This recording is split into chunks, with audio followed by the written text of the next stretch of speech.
बिस्मिल्लाहिर्रहमानिर्रहीम, अस्सलाम वालेकुम। वेलकम टू सुनो टुनाइट विद सादिया अफसाल। आज के प्रोग्राम का ब्रेकडाउन आपको बता दें। प्रोग्राम के पहले हिस्से में हम साबिक चीफ जस्टिस तसद्दुक़ हुसैन जिलानी की सरबराही में बनाए गए कमीशन पर बात करेंगे और सवाल उठाएंगे कि तहरीक इंसाफ अदालती बहरान को ख़त्म करने के बजाय मज़ीद तूल देना क्यों चाहती है।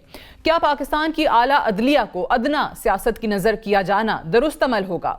प्रोग्राम के दूसरे हिस्से में हम पाकिस्तान की मौशी सूरत हाल पर बात करेंगे और हुकूमती मौशी इक़दामात का जायजा लेंगे और जानने की कोशिश करेंगे कि क्या पाकिस्तान दुरुस्त मौशी समत पर गामजन हो सका है या नहीं।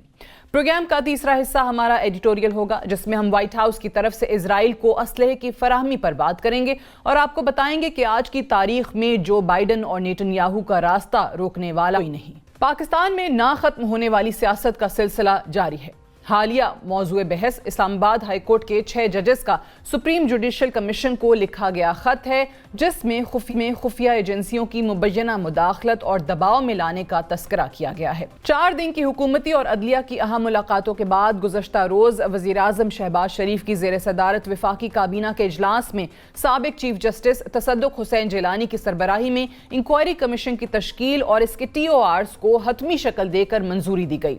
जारी करदा एलामिये में कहा गया है कि इंक्वायरी कमीशन के TORs के मुताबिक इंक्वायरी कमीशन जजेस के खत में आयद करदा इल्जामात की मुकम्मल छानबीन करेगा और तयन करेगा कि ये इल्जामात दुरुस्त हैं या नहीं। TORs के मुताबिक कमीशन तयन करेगा कि कोई अहलकार बराह रास्त मुदाखलत में मुलव्विस था। कमीशन को इंक्वायरी के दौरान किसी भी और मामले की भी जांच करने का इख्तियार होगा। गुज़श्ता 4 रोज से जजेस का खत तहरीक इंसाफ की सियासत की नज़र हो चुका है। तहरीक इंसाफ ने न सिर्फ कमीशन के ऐलान को मुस्तरद किया, बल्कि साबिक चीफ जस्टिस तसद्दुक़ हुसैन जिलानी की सरबराही में कायम एक रुकनी कमीशन को भी मुस्तरद कर दिया। तहरीक इंसाफ कमीशन को मुस्तरद तो कर रही है, मगर पार्टी लीडरशिप की तरफ से मुख्तलिफ आरा भी सामने आ रही है। चेयरमैन तहरीक इंसाफ बैरिस्टर गौहर ने जस्टिस रिटायर्ड तसद्दुक़ जिलानी की सरबराही में बनने वाले कमीशन को चैलेंज करने का ऐलान करते हुए मुतालबा किया है कि हाजिर सर्विस जजेस की सरबराही में कमीशन बनाया जाए।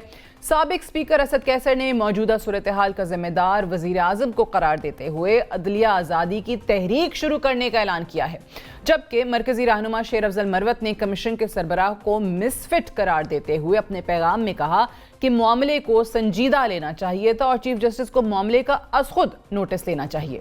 पाकिस्तान पीपल्स पार्टी के कमर जमान कायरा ने पाकिस्तान तहरीक इंसाफ को तसल्ली रखने का मशवरा देते हुए कहा है कि जिनको तहकीकाती कमीशन का सरबराह लगाया गया है वो पाकिस्तान के चीफ जस्टिस रह चुके हैं और वो निगरान वज़ीर आज़म के ओहदे के लिए तहरीक इंसाफ के उम्मीदवार थे। इंक्वायरी कमीशन के क़याम से कबल चीफ जस्टिस काजी फाइज ईसा ने 2 मरतबा फुल कोर्ट इजलास तलब किया था। पहले फुल कोर्ट इजलास के बाद वज़ीर आज़म और चीफ जस्टिस की मुलाकात हुई थी और फिर दूसरी बार फुल कोर्ट इजलास तलब किया गया था, जिसके एलामिये में कहा गया कि एग्जीक्यूटिव की अदालती कामों में मुदाखलत बर्दाश्त नहीं की जाएगी। मौजूदा हालात में जब अदालतों में 9 मई के केसेस अपने मंतकी अंजाम तक पहुंच रहे हैं, अदालती बहरान मजीद तकसीम का बायस बनेगा। गुज़श्ता रोज़ हम देख चुके हैं कि गुजरांवाला की इंसदाद दहशतगर्दी की अदालत ने जलाओ घेराव और हसास तनसीबात पर हमले के 51 मुल्जिमान को 5-5 साल की कैद बनाई है। प्रोग्राम के इस हिस्से में हम पाकिस्तान तहरीक इंसाफ की टकराव की सियासत पर बात करेंगे और अपने मेहमान से सवाल उठाने की कोशिश करेंगे कि अगर अदालतें तहकीकात करेंगी तो इंसाफ कौन करेगा। क्या हमारे अदालती निज़ाम को सियासत की नज़र होना चाहिए। इसी पर बात करने के लिए हमारे साथ मौजूद हैं पाकिस्तान तहरीक इंसाफ के senator own Abbas Bappi. Own Abbas साहब, बहुत बहुत शुक्रिया आपने प्रोग्राम में ज्वाइन किया। सबसे पहले तो बताइएगा कि ये जो 6 जजेस के ख़त का मामला है और उस पर फिर अब हुकूमत ने ये कमीशन भी कायम कर दिया है, जस्टिस तसद्दुक़ हुसैन जिलानी साहब उसकी सरबराही कर रहे हैं, इस पर बेसिक एतराज़ क्या है कि एक रिटायर्ड जज को नहीं होना चाहिए। हालांकि एक्सपेक्टेड ये था कि शायद जिलानी साहब का नाम सुन के पाकिस्तान तहरीक इंसाफ मान जाएगी, क्योंकि आपको याद होगा कायरा साहब ने कल ही पाकिस्तान तहरीक इंसाफ को याद कराते हुए कहा है कि ये आपके निगरान वज़ीर आज़म के उम्मीदवार थे, तो आपको इनके नाम पे क्या एतराज़ है? बीबी, एतराज जिलानी साहब पे नहीं है, एतराज इस पूरे प्रोसेस पे है। मैं हर कल के टॉक शोज में भी कह चुका हूँ कि जब एक हाई कोर्ट का जज किसी भी फैसले पे लिखता है कि जी मैंने फलाने शख्स को फांसी दे दी है, 10 साल की सजा दे दी है, तो कोई उसको चैलेंज नहीं करता। बिकॉज वो हाई कोर्ट का जज है, उसकी अपनी एक प्रोफिशिएंसी है, वो एक प्रोफेशनल आदमी होता है। जब वही जज ये बैठ के लिखता है कि मेरे साथ ये किया जा रहा है, और एक नहीं 6 जजेस कम्युलेटिवली एक चीज लिख के देते हैं, हमारे साथ ये प्रेशर हम पे दिया गया, हमारे घरों को बग किया गया, हम पे एक यानी कि एग्जीक्यूटिव की तरफ से हमारे पर ये प्रेशर आया, तो उसको फिर क्यों नहीं माना जा रहा? और उनकी जो रिक्वेस्ट थी वो चीफ जस्टिस ऑफ पाकिस्तान से थी। अल्टीमेटली अगर उन्हें प्राइम मिनिस्टर ऑफ पाकिस्तान को कहना होता तो पहले कहते थे, नहीं, उन्होंने उस फॉरम को इस्तेमाल नहीं किया, उन्होंने अपने चीफ जस्टिस ऑफ पाकिस्तान को लिखा, बल्कि आप ये देखिए उन्होंने chief justice of Islamabad high court को भी लिखा, यानी कि आमिर फारूक साहब को भी एड्रेस नहीं किया, बिकॉज दे थॉट कि उनका फॉरम चीफ जस्टिस पाकिस्तान के पास एड्रेस होगा। अब चीफ साहब को चाहिए था कि अपने ही तले 4, 5, 6 जजेस, जितने भी सीनियर जजेस का एक पैनल बनाते, उसको इन्वेस्टिगेट करते और उस पर एक ऑर्डर जारी कर देते कि वाकई इन 6 जजेस के साथ जो कि हुआ है ये गलत है और ठीक है, और दुनिया को पता चल जाता। अनफॉर्चुनेटली उन्होंने बुला लिया प्राइम मिनिस्टर को। एलिगेशन उसी प्राइम मिनिस्टर के खिलाफ थी, क्योंकि ये वही एग्जीक्यूटिव है जिसको तमाम एजेंसीज रिपोर्ट करती हैं, और उन्हीं के खिलाफ इल्जाम था।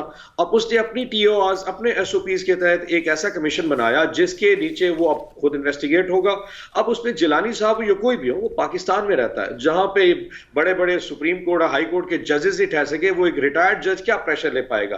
At the end of the day लिखना क्या? उसने कुछ भी लिख के इधर उधर की बातें करके हमें ये कहना है ये 6 जजेस गलत कर रहे हैं, और शायद अल्लाह माफ करे, आई एम श्योर ऐसा ना हो, इन 6 जजेस को रिटर्न में माफी ना मांगनी पड़ जाए कि व्हाई इट स्टूड अप। मैंने जिलानी साहब के नाम का सवाल इसलिए आपसे पूछा कि क्योंकि शेर अफजल मरवत साहब ने जिलानी साहब का नाम सुनने के बाद कल ये रिएक्शन दिया कि ये बहुत मिसफिट आदमी है।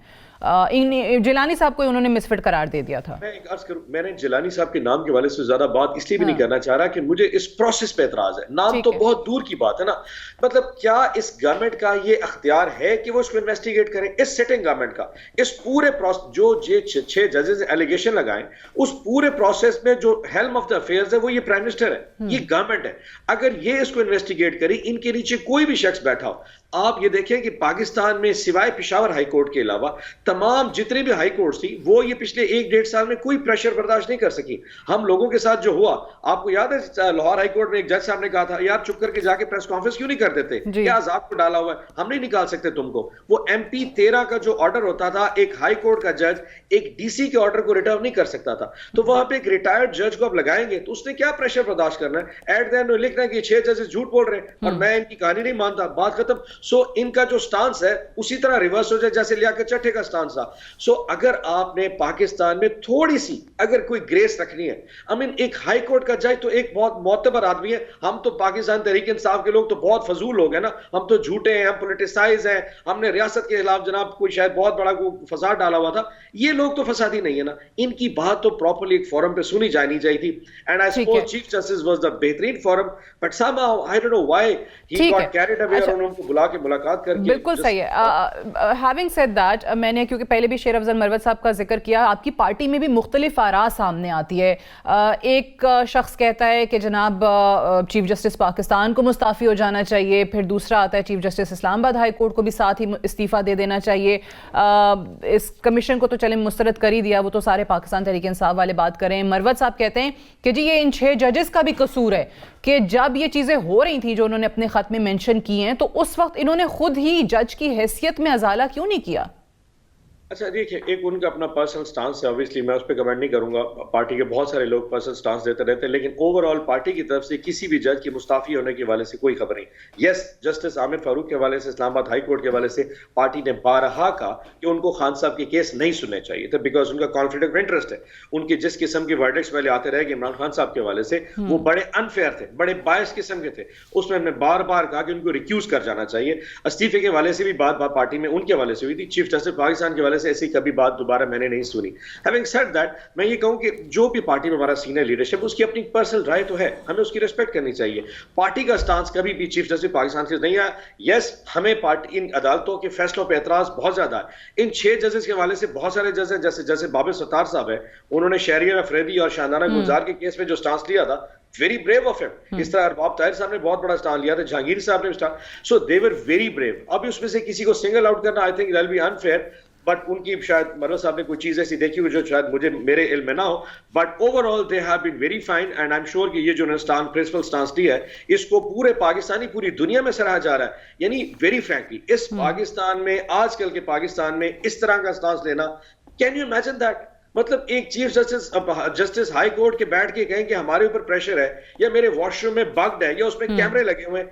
आई मीन इससे ज्यादा क्या कोई नीचे गिर सकता है? इससे ज्यादा कोई क्या गवाही दे सकता है? मतलब आई एम श्योर कि दुनिया जिस एंगल से देख रही है, हम तो यहाँ मजाक बना के रख दिया उन 6 जजेस को, बट जिस तरीके से दुनिया उसको देख रही है, it's a very shameful thing. ठीक है, अच्छा, आज आप लोगों के पेशावर में रैली भी है इन्हीं 6 जजेस के हक में और अदलिया की आज़ादी के लिए भी।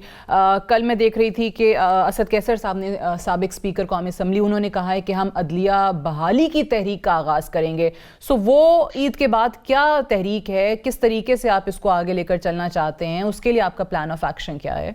देखिए, ये जो 6 जजेस ने लेटर लिखा है ना, इट्स जस्ट अ स्टार्ट। ये पहले इग्नाइट एक चीज हुई है, और इससे एटलीस्ट कम से कम पूरी पाकिस्तान को एहसास हो गया है कि पाकिस्तान में जितनी हाई कोर्ट्स हैं या सिविल कोर्ट्स हैं, जो 1.5 साल में मामला, अब वेरी फ्रैंकली खान साहब के ऊपर 180 के करीब केसेस हैं, ठीक है। आज हम मुसाइफर में से उनको बेल मिल जाती है, अलकादर में अरेस्ट कर लेंगे, अलकादर में से हो जाती है, निकाह केस में अरेस्ट कर लेंगे, फिर 180 केसेस है, 9 मई के केसेस है।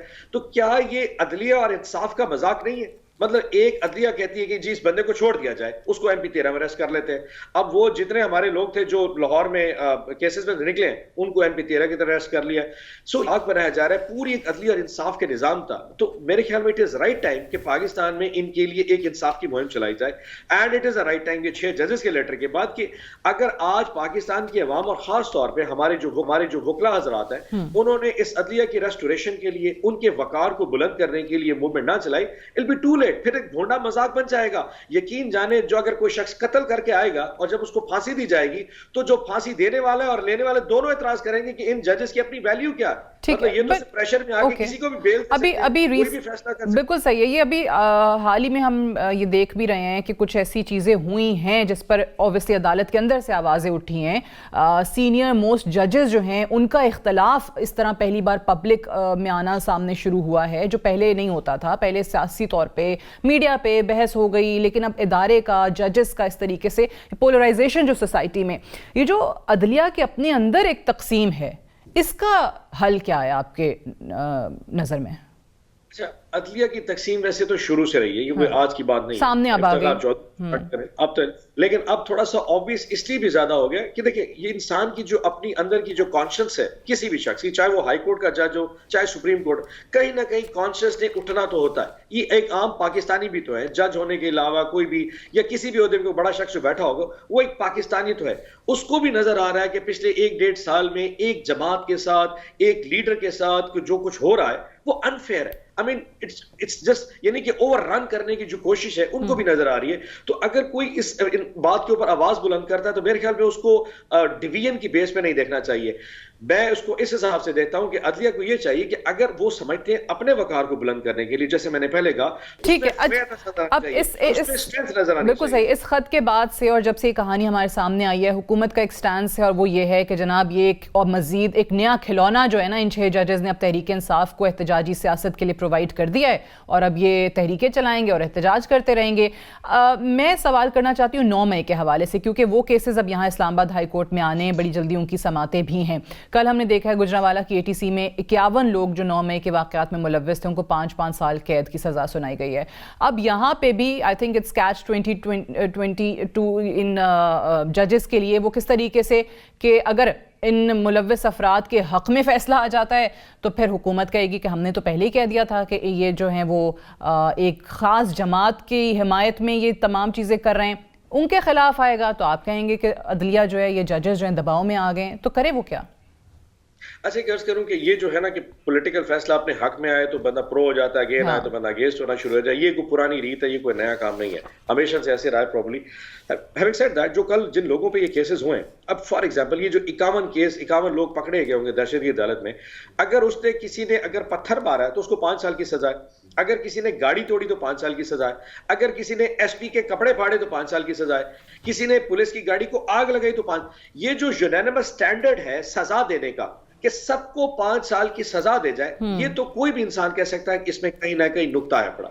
सी ये 51 के 51 लोगों ने यकीनन सजा की एलिमेंट्स को कहीं ऊपर या नीचे किया होगा। किसी ने जुर्म बड़ा किया होगा, किसी ने जुर्म छोटा किया होगा, लेकिन सजा का 5 साल सबको बराबरी की बुनियाद पर मिलना यह शो करता है कि फैसले में बहुत बड़ा फ्लॉ मौजूद है।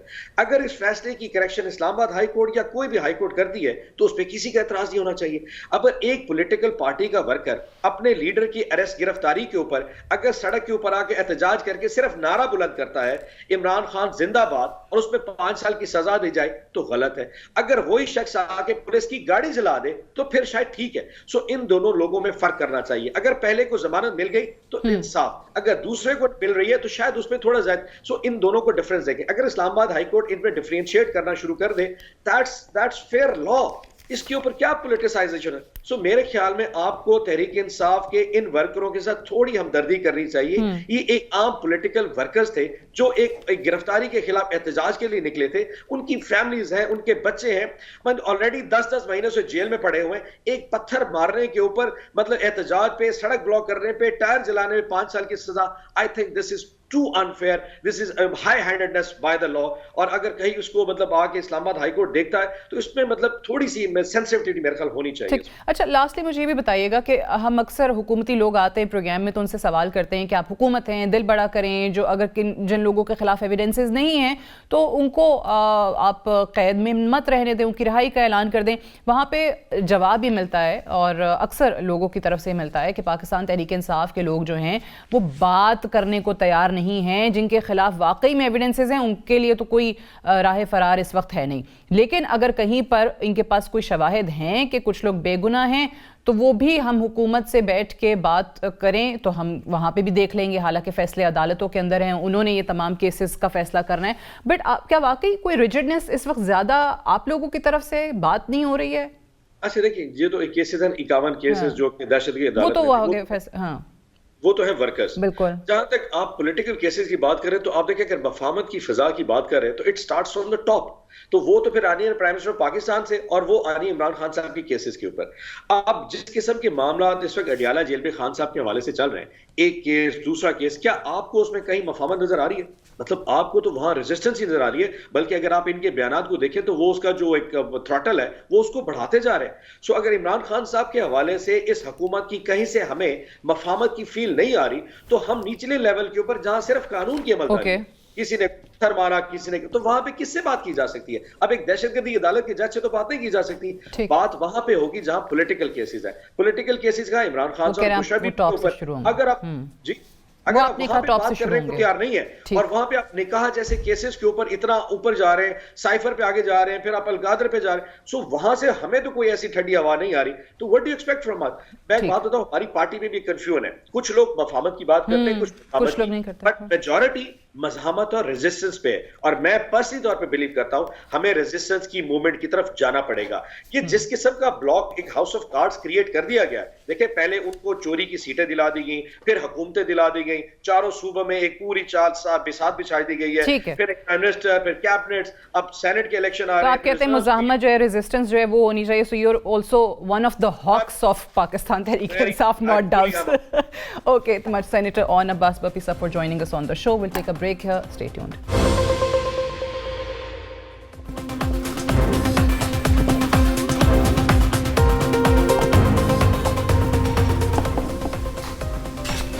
Welcome back. इत्तेहादी हुकूमत के क़याम के बाद सबकी नज़रें पाकिस्तान की मईशत पर टिकी हुई हैं। इत्तेहादी हुकूमत की बका पाकिस्तान की मईशत की तरक्की के साथ जुड़ी है। वज़ारत ख़जाना की माहाना आउटलुक रिपोर्ट के मुताबिक पाकिस्तान की मौशी सूरत हाल में बेहतरी आ रही है और हुकूमती पॉलिसी इक़दामात से फाइनेंसिंग की ज़रूरियात में कमी आई है।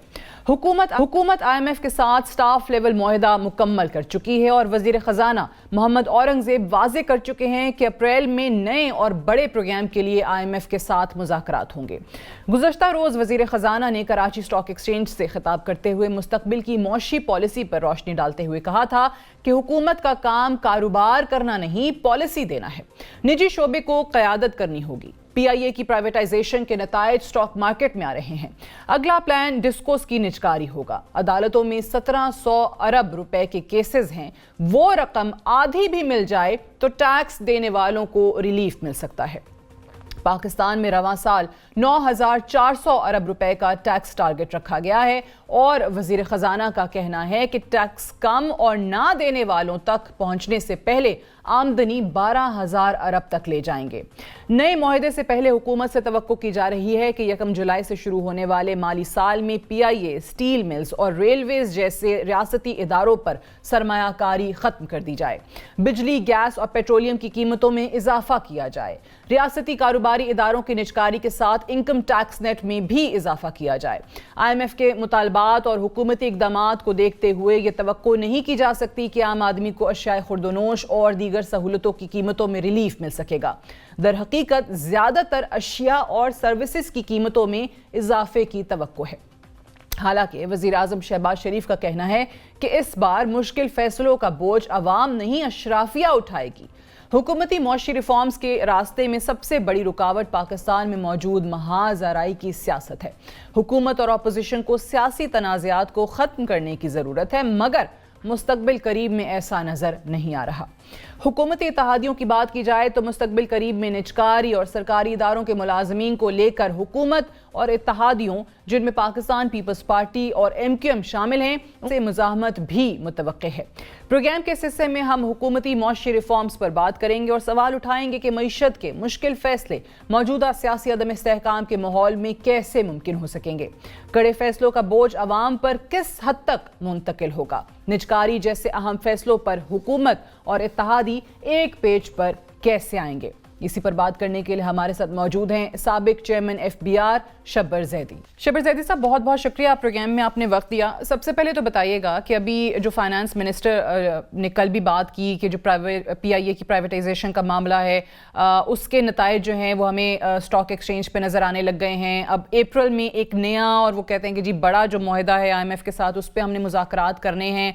फिर वज़ीर आज़म आते हैं, वो बताते हैं कि जनाब बहुत गरीब आवाम पे बोझ पड़ गया। इस दफ़ा जो IMF के साथ मुआहदा होगा उसका असर जो है वो सिर्फ और सिर्फ अशराफिया पे पड़ेगा। तो पहले तो ये बताइए कितना हकीकत पसंदाना बयान है कि उसका बोझ सिर्फ और सिर्फ अशराफिया पे पड़ेगा। देखिए, दो बातें होती है सादिया।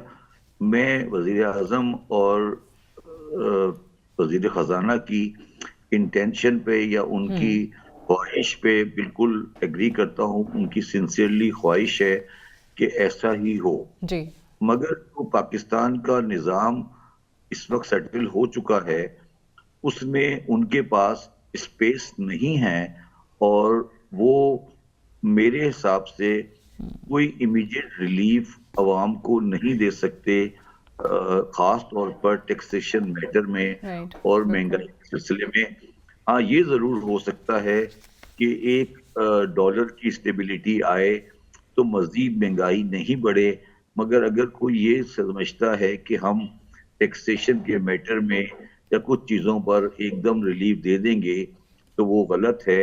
और हमें अवाम को ये बात बिल्कुल वाज़ेह तौर पर बता देनी चाहिए कि हम ये कह सकते हैं, इस हद तक कहने में बजानिब हैं कि बजानिब हो सकते हैं अगर हम सही काम करेंगे कि मज़ीद मुश्किलात नहीं बढ़ेंगी, मगर जो मुश्किलात आज मौजूद हैं वो मुझे साल से 1.5 साल तक कम होती नजर नहीं आ रही।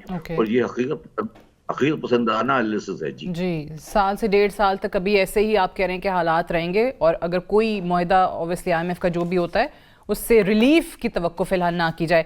ये बताइए, अभी रिसेंटली ख्वाजा आसिफ साहब ने एक बयान दिया और उन्होंने कहा कि जो FBR के महसूलात हैं, जो टैक्स लोग नहीं देते हैं, उसके कोई 2544 अरब के केसेस अदालतों में पड़े हुए हैं। ट्राइब्यूनल्स में 1200 अरब के हैं, हाई कोर्ट्स में 742 अरब के हैं, सुप्रीम कोर्ट में 102 अरब के केसेस हैं कि अगर इनका आधा भी हमें वापस मिल जाए तो हमें IMF के साथ इन मुज़ाकरात की और उनके मुआहदों की और उनके पैसे की ज़रूरत ही ना पड़े।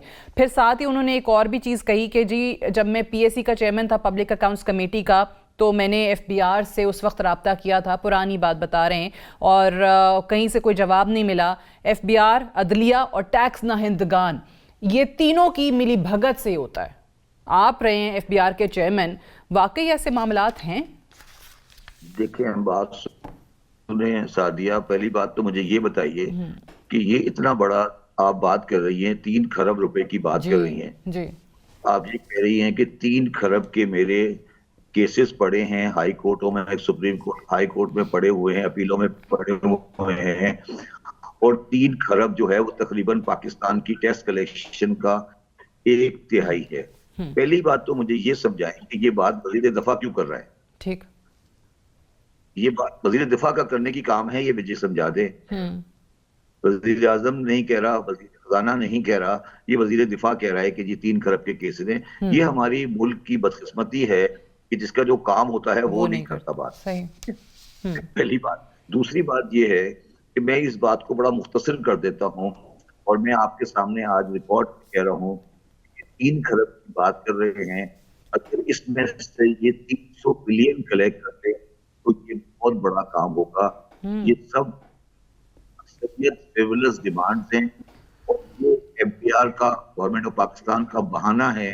ये उन्होंने लाल बत्ती दिखाई हुई है। अच्छा। जो वो जाकर IMF को ये कहते हैं कि जी हमने जो टैक्स लगाया था, ये देखें जी हमारी अदलिया ने इसको स्टे दे दिया, इस वजह से ये टैक्स रिसीव नहीं हो रहा। हम तो लगाने में सीरियस थे, हमने लगा दिया था, अदलिया जो है इसको दे देती है स्टे, इस वजह से। अच्छा, अब 2 चीजें जरा इसको भी क्लैरिफाई कर दीजिए कि एक, या तो देखें, या ये जो वो कह रहे हैं कि केसेस पड़े में तकरीबन 3 खरब के, क्या एफबीआर के महसूलात के ये केसेस हैं इन कोर्ट्स के अंदर या नहीं? और अगर हैं तो आपने कहा कि फिर इसमें से अगर 300 अरब भी ये निकाल के दिखा दें तो बड़ी बात है। मैं ये कह रहा हूँ ये केसेस हैं। देखिए, बात ये होती है कि मैंने इनकम डिक्लेयर की 100 रुपए की, और एक ITO ने मुझे नोटिस दे दिया कि जी मैंने तो डिटरमिन किया है कि आपकी इनकम 150 रुपए की है। तो जो 50 रुपए पे मैं अपील में चला गया और मैं जीत कर आ गया, ठीक है, और डिपार्टमेंट अगली अपील में चला गया।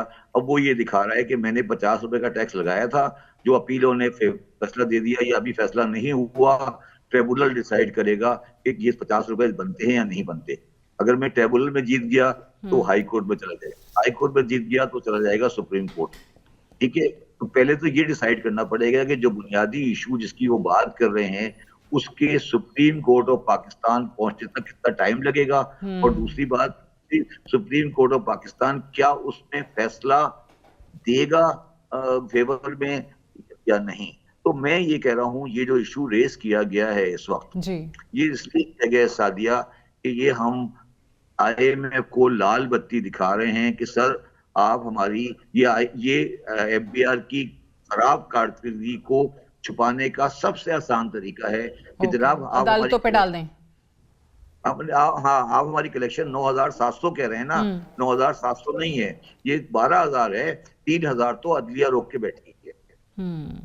ओके, ठीक है। तो मैं पाकिस्तान की अदलिया से मुतमईन नहीं हूँ, मगर ये मैं बात एग्री करता हूँ कि अदलिया जहां तक हो सकता है वो फेयर प्ले करती है टैक्सेशन के मामलात में, बल्कि वो उल्टा चलती है, वो तो इनके डिपार्टमेंट के फेवर में फैसला देती है। तो अगर अदलिया ने फैसले सीधे सही दे दिए ना मैडम, तो इनको पैसे जेब से देने पड़ जाएंगे। अच्छा। और इनसे ये पूछे कि जो इन्होंने जो हमने जो एक्सेस पे किया हुआ है टैक्स पेयर ने, अगर वो रिफंड देना पड़ गया और सुप्रीम कोर्ट में जीत गए, उसका क्या होगा? ठीक है, गॉट योर पॉइंट। बिल्कुल सही की बात है, ये टाइम जाया करने वाली बात। ठीक है, बिल्कुल समझ गए आप। हो सकता है जी बताइए। हो सकता है कि इसमें से 300-400-500 बिलियन आ जाए, ठीक है, मगर 3,000 बिलियन की 3 खरब की जो फिगर लेके खड़े हो गए हैं, और ये इसमें सुना है मिनिस्ट्री ऑफ लॉ में और मिनिस्ट्री ऑफ फाइनेंस में झगड़ा हो रहा है कि तुम्हारी गलती है, तुमने लगाया नहीं। अब इसमें क्या होगा? बेसिकली वो जाकर कोर्टों में जाके खड़े हो जाएंगे कि सर आपने नहीं किया, और वो जजेस अंडर प्रेशर आएंगे और वो जो फैसले करेंगे वो बाद में अगली अपीलों में जाएंगे, और हो जाएगी उन लोगों के साथ जो टैक्स पेयर हैं। तो मुझे एक बात बताइए, ये जो टैक्सेस हैं, ये जो लगाए हुए हैं, ये तो उन्हीं लोगों के बारे में ना जो टैक्स दे रहे हैं। बिल्कुल सही है। जो नहीं दे रहे जो नहीं दे रहे उनके बारे में कौन सा एक्शन है, मुझे ये बताया ना। ये तो झगड़ा एक आदमी का है, यार मैंने 100 नहीं देना था, 150 देना था, यही झगड़ा है ना। वो तो बिल्कुल बेचारा ठीक। टैक्स सिस्टम में है ना। वो तो है, सही है। जो टैक्स नेट में नहीं है उनको कैसे आप लेकर आएंगे उस पे? वैसे बताइए इस वक्त सबसे ज्यादा आसान सोल्यूशन क्या है, तरीका क्या है हुकूमत का? हम सुन रहे हैं हर दौरे हुकूमत में जो है वो बड़े तरीके बताए जाते हैं। अभी औरंगजेब साहब जो हैं वो भी ये कोशिश कर रहे हैं, हमारे नए फाइनेंस मिनिस्टर। किस तरीके से इसको टैक्स नेट को बढ़ाया जाए? सादिया, मैंने एक प्रोग्राम में कहा था, और जब मैं CBR चेयरमैन था, जब मैंने उस वक्त भी कहा था कि ये जो 23,000 आदमी मैंने FBR में रखे हैं, इसमें से 15,000 आदमी दफ्तर में इसलिए आते हैं कि वो टैक्स पेयर को तंग करें और पाकिस्तान में वो माहौल पैदा करें जिससे टैक्स के अंदर लोग टैक्स पे आने से करीब नहीं आए। तो आप ये FBR के 15,000 आदमी को बाइज्जत तरीके से घर भेज दें। बिल्कुल सही। अब जब तक आप रिटायर नहीं होते, आप घर बैठेंगे, हमारी तनख्वाह मिल जाएगी, इंक्रीमेंट भी मिल जाएगा, और जो बाकी 5,000 6,000 बचते हैं, इन सबको ट्रांसफर कर दें पिराल में, जो पाकिस्तान रेवेन्यू ऑटोमेटेड है। और मुझे RTO कौन है, ठीक है, मुझे अगर नोटिस आए तो मुझे ये नहीं पता हो किसको जाके रिश्वत देनी है। अब आज की दुनिया में ये पॉसिबल है, ठीक है ना, जब से ऑटोमेशन हो चुकी है। ये पिराल को FBR बना दें और FBR को खत्म कर दें। इसके अलावा कोई रास्ता मेरे जहन में नहीं है, और यही दुनिया में हो रहा है। सही है, आपने बड़ी दिलचस्प बात बताई कि 23,000 में से 15,000 जो है मुलाजमीन FBR के वो आते दफ्तर इसलिए हैं कि टैक्स पेयर जो है उसको मजीद तंग किया जा सके। यानी ये टैक्स नेट को बढ़ाने में सबसे बड़ी रुकावट फिर खुद FBR के अपने लोग हैं। सबसे बड़ी रुकावट वो इंस्पेक्टर हैं। फॉर एग्जांपल एक इंस्पेक्टर होता है, उसके पास एक जुरिस्डिक्शन होती है कि यार आपके पास बोरी बाजार है, आपके पास आजम क्राउड मार्केट है, वो आजम क्राउड मार्केट से रिश्वत ले रहा है, उसका भत्ता बना हुआ है।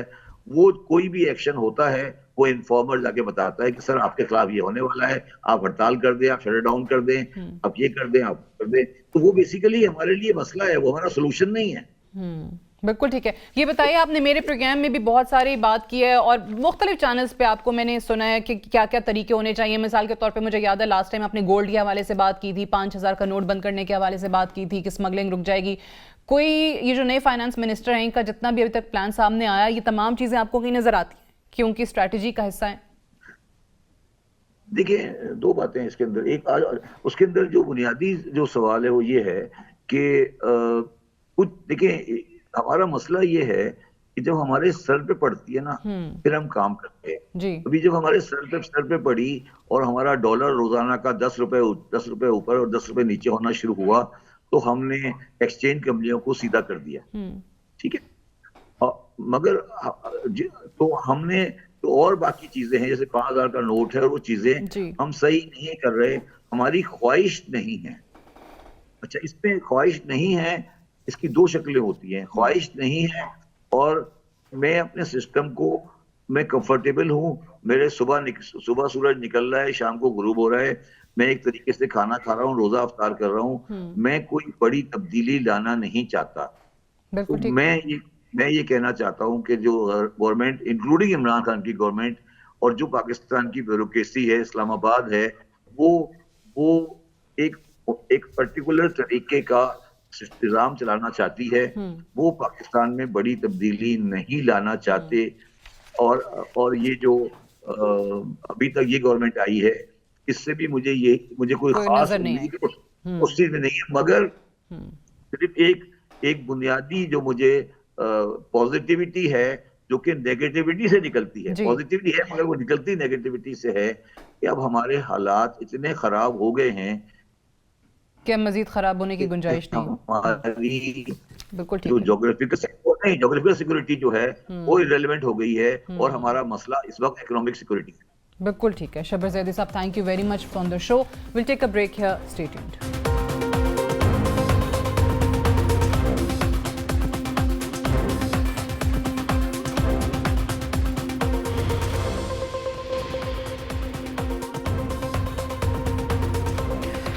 सलामती काउंसिल में जंगबंदी की हिमायत में एब्सटेन करने के बाद तवक्को की जा रही थी कि अमेरिका इजराइल की सफारती हिमायत से पीछे हटने के साथ असलहे की फराहमी में भी कमी लाएगा, लेकिन हम गलतफहमी का शिकार थे। अमेरिका आज भी सेहूनी रियासत को कत्लेआम जारी रखने में मुकम्मल सपोर्ट फराहम कर रहा है। सलामती काउंसिल के इजलास के 5 दिन बाद जब सबको मालूम था कि इजरायली अफवाज रफा के आखिरी महाज पर हमलावर होने की तैयारियों में मसरूफ हैं, हमारी तवक्कुआत के बरक्स अमेरिका की तरफ से इजराइल को $2.5 बिलियन के जंगी तैयारों और हथियारों की मंजूरी दी जाती है। मंजूरी कहीं और से नहीं, व्हाइट हाउस वाशिंगटन से दी जाती है। अमेरिका और अमेरिकी सदर जो बाइडन, जो अपने आप को एक ज़ायनिस्ट कहलाने पर फख्र महसूस करते हैं, अब मुकम्मल तौर पर बेनकाब हो चुके हैं। गुज़श्ता 1 माह से एक तरफ अमेरिका दुनिया को दिखाने के लिए इजराइल को सीज फायर और रफा पर हमला ना करने के लिए दबाव बढ़ा रहा था, मगर दूसरी तरफ अमेरिका सेहूनी रियासत को तबाहकुन असलहा भी फराहम कर रहा था। अमेरिका का दोहरा चेहरा बेनकाब हो चुका है। वॉशिंगटन पोस्ट की रिपोर्ट के मुताबिक अगर नए मंजूर शुदा असलहे को देखा जाए तो नए पैकेज में 1800 MK-84 2000 पाउंड बॉम्ब्स के अलावा 500 से जायद MK-82 500 पाउंड बॉम्ब्स शामिल हैं। मंजूर शुदा हथियार इंतहाई खतरनाक तस्वुर किए जाते हैं। 2000 पाउंड वजनी बॉम्ब 1000 फुट दूर तक लोगों को नुकसान पहुंचा सकता है। अगर किसी भी सूरत MK-84 बॉम्ब का इस्तेमाल किया गया तो रफा में एक बड़े लेवल पर तबाही के साथ शदीद जानी नुकसान का खदशा है। अमेरिका इजराइल को मुहलिक तरीन असलहा एक ऐसे वक्त में फराहम कर रहा है जब दुनिया भर का मगरबी मीडिया दोनों ममालिक के दरमियान सफारती तनाव का जिक्र कर रहा है। दुनिया भर के एहतजाज के बावजूद इजराइल गजा के सबसे गुंजान आबाद इलाके रफा पर हमला करने के लिए तैयार है, जहां तकरीबन 1.5 मिलियन जबरी तौर पर बेघर फलस्तीनी पनाह गुज़ीन मौजूद हैं। अमरीकी सदर जो बाइडन एक ऐसे वक्त में इजराइल को मिलिट्री सपोर्ट फराहम कर रहे हैं जब अमेरिका के अंदर एक बड़ी तादाद में सेनेटर्स के अलावा मगरबी ममालिक, इंसानी हकूक़ की तंजीमों के साथ साथ आलमी अदालत इंसाफ की तरफ से असलहे की फराहमी को गजा में खुराक की फराहमी के साथ जोड़ा जा रहा है। अमरीकी सेनेटर बर्नी सैंडर्स ने अपनी ही हुकूमत के अक़दाम को शदीद तनकीद का निशाना बनाते हुए एक ऑब्सीन या फहश अक़दाम करार दिया है। अमरीका नेतन्याहू से ये भीख नहीं मांग सकता कि वो एक दिन शहरियों पर बमबारी बंद कर दे और अगले दिन उसे हजारों मजीद 2000 पाउंड वजनी बॉम्ब भेजे जाएं, जिससे पूरे शहर को बराबर किया जा सकता है। बर्नी सैंडर्स का मजीद कहना था कि हमें अमरीका के तजादात को ख़त्म करने के साथ इजराइल को मजीद असलहा फराहम नहीं करना चाहिए। उर्दन के वजीर खारजा ऐमन सफादी ने इंटरनेशनल कम्युनिटी से इजराइल को असलहे की फराहमी रोकने की इस्तदा करते हुए कहा कि गजा के अंदर से खौफनाक कहानियां सबके सामने आ रही हैं, जहां 32,000 से जायद अफराद शहीद हो चुके हैं, 2 मिलियन से जायद लोग भूख से मर रहे हैं और दुनिया को शर्मिंदा कर रहे हैं। इजराइल को असलहे की फराहमी रोकनी होगी। इजराइल को इस तबाही और नस्लकुशी से रोकना होगा। ये बैनुल-अक़वामी कवानीन और इंसानी इक़दार का तकाजा है। आज 6 माह से जारी नस्लकुशी के बावजूद अमरीका की इजराइल पॉलिसी में कोई तब्दीली नहीं आई। आज इजराइल की मोहब्बत में अमरीका दुनिया के तमाम कवानीन को तोड़ रहा है। इंसानी हकूक़ की खिलाफ वर्जियाँ अमरीका के लिए किसी अहमियत की हामिल नहीं। यही वजह है कि अमरीका सेहूनी रियासत को हथियारों की फराहमी जारी रखे हुए है। अमरीका दुनिया में अपनी हैसियत खो चुका है। रफा की मौजूदा सूरत हाल की बात की जाए तो इजरायली डिफेंस फोर्सेस के ज़मीनी हमले की धमकियों के नतीजे में पनाह गुज़ीन खौफ व हरास की हालत में ज़िंदगी बसर करके थक चुके हैं। खदशा जाहिर किया जा रहा है कि रफा का अंजाम भी मशरिकी गजा या खान यूनस जैसा होगा, जहां अवामी सहूलियात, इंफ्रास्ट्रक्चर तबाह हो चुका है और लोग जानवरों का चारा खाने पर मजबूर हैं। आज के इस एडिटोरियल को कंक्लूड करते हुए हम सिर्फ अपनी बेबसी का इजहार कर सकते हैं। नेतन्याहू और जो बाइडन का रास्ता रोकने वाला कोई नहीं। हम पाकिस्तानी और मुस्लिम वर्ल्ड गजा में जारी कत्लेआम को भूल चुके हैं। हमारा मीडिया भी खामोश हो चुका है और कोई आवाज़ बुलंद करने वाला नहीं है। गजा के मासूम फ़लस्तीनी अपने आखिरी वक्त का इंतज़ार कर रहे हैं और अल्लाह के सिवा कोई सहारा नहीं बचा। That's all for tonight. Good night and Allah Hafiz.